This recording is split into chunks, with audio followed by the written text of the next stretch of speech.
Hi everyone and welcome back to the channel. If you're new here, hi, my name is Chini. It's so nice to have you here. And if it's not your first time here, hi my loves, what's up and welcome back. So if you didn't know or if you're new to the channel, I've been filming more vlogs than sit down videos, so please check out the previous vlogs if you haven't seen them or in case you missed them. I'm going to leave links to them in the description box or they're going to pop up on the screen. However, please check them out after watching this video. That aside, I'm wearing this beautiful piece from the Germa brand. If you haven't seen my video on one of the pieces, one of the outfits I was gifted by the Germa brand, then please check out that video. It's going to pop up on the screen.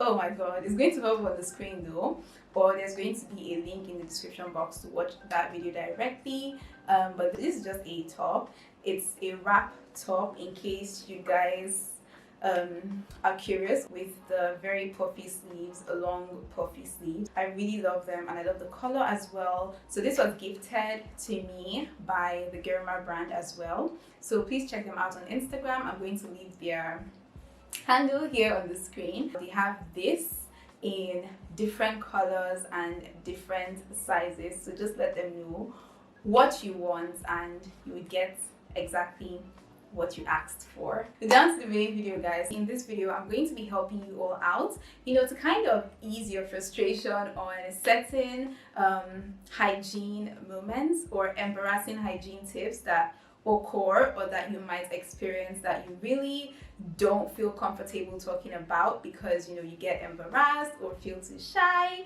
or too timid, and so you can't talk about them. In this video, I'm going to be helping you all out with that. So I'm going to be mentioning them and like giving the instances and giving you some tips that can help you manage or curtail the situation if this is your plight or if this is what you're going through, basically. Okay,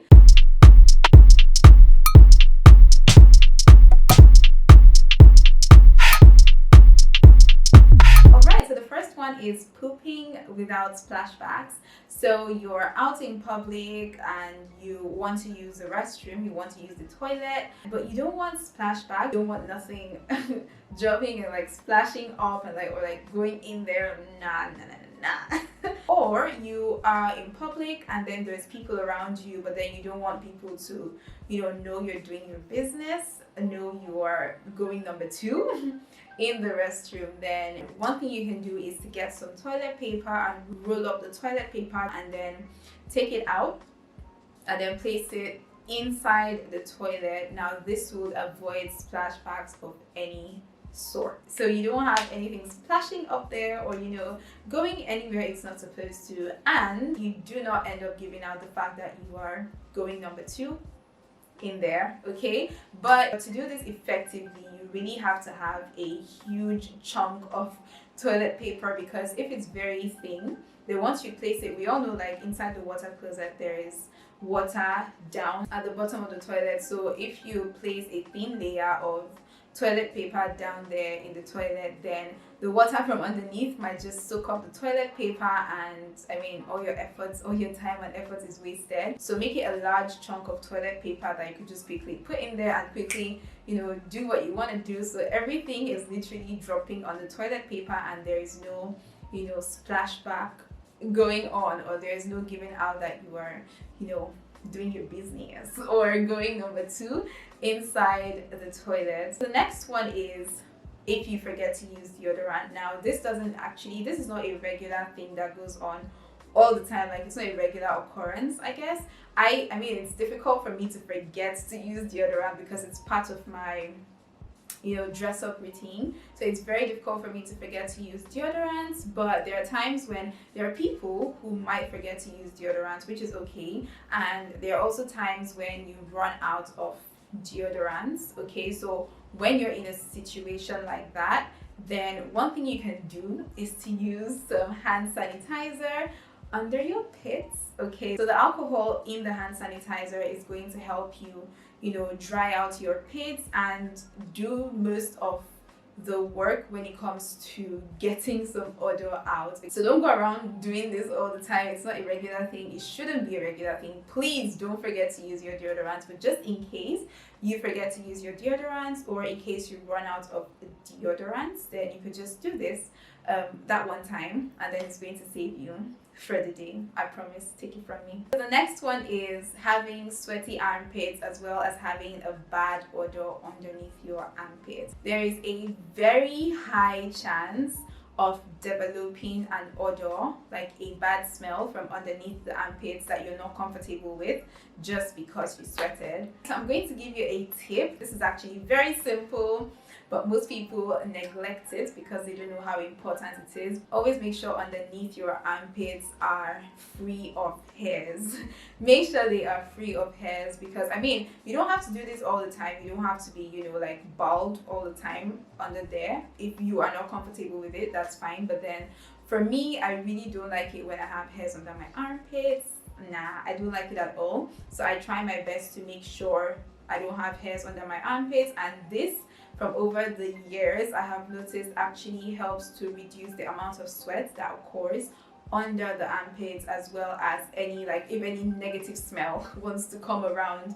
This could also help in, you know, reducing whatever is supposed to, you know, come out ugly from underneath the armpits. If you're waxing, then wax it off. If you use a razor or a shaving stick, then you could also do that as well. Just try to avoid a lot of hairs under the armpit, because whether you like it or not, once you sweat under your armpits and then there's hair under your armpits, even if your pits are dry, the sweat still, you know, remains on the hairs under your pits, and it just gives it that negative, or, you know, wrong odor that is not supposed to be. So the next one is facial hair for girls. Some girls actually have facial hair underneath here, and it can be embarrassing. It can be disturbing. I think some others also have up here, but I don't think that's so bad. But then if you're uncomfortable with facial hairs as a girl, one thing I'll tell you is patience. Be patient. You have to be patient, because you would want to let the hairs grow out as long as they can, just so that when you are tweezing them off, you wouldn't cut it or break it halfway, because when you tweeze it and then it breaks, it doesn't come off, like it doesn't pull out from the roots. There's a very, very high possibility of it growing back, and growing back longer, sometimes faster. So you have to be patient, let it grow out as much as it can, as much as you can endure, and then you just use the tweezers and just pluck it off. Some people use their bare hands to just pluck it off. If you can do that, that's fine. But just try to make sure you get the hairs out from the roots and you don't break it halfway, so it doesn't grow back faster and longer. Oily skin. When it comes to oily skin, guys, take it from me, I am your mother.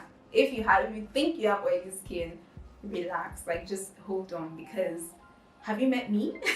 Have you met me? I have such an oily skin. It gets really uncomfortable sometimes. So if you do have an oily skin, I'm going to give you one tip. One thing I tried back then that actually worked for me. Now, it didn't stop my oily skin from, you know, oiling. No, it didn't. But then it helped to manage the situation in the way it's cold. So back then in school, I used to use milk of magnesia. Guys, this works wonders. I'm going to put a picture here on the screen so you know what I'm talking about. This is milk of magnesia. And there was this one time in school, I had one of my friends doing my makeup, and then she used milk of magnesia. She's like, oh, this is the new primer to prime the face before makeup. It kind of like keeps your skin dry and all of that. And then she used it on my skin, and guys, the makeup was oil free like the whole time I carried it. So what I started doing was, whenever I want to go out, because I don't wear makeup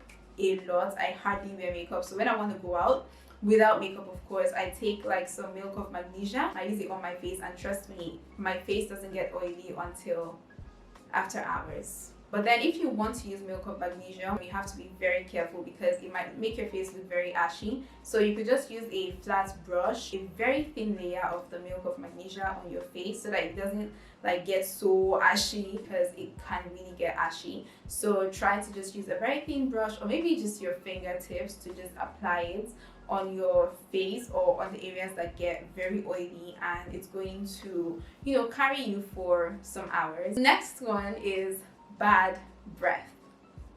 To know if you have a bad breath or not, take a spoon, okay, and scrape your tongue. Like, use a spoon to scrape your tongue, drop the spoon, leave it for some time, and then perceive it. And then if it has a bad odor, then it tells you you've got a bad breath. Now, bad breaths that's not cool. That's not cool. Having a bad breath, that is not cool at all. And I'm going to give you one tip that is going to help you to change that. It's very cliche, but most people actually neglect it, and I don't know why, because it's very important. Use a toothbrush to brush your tongue.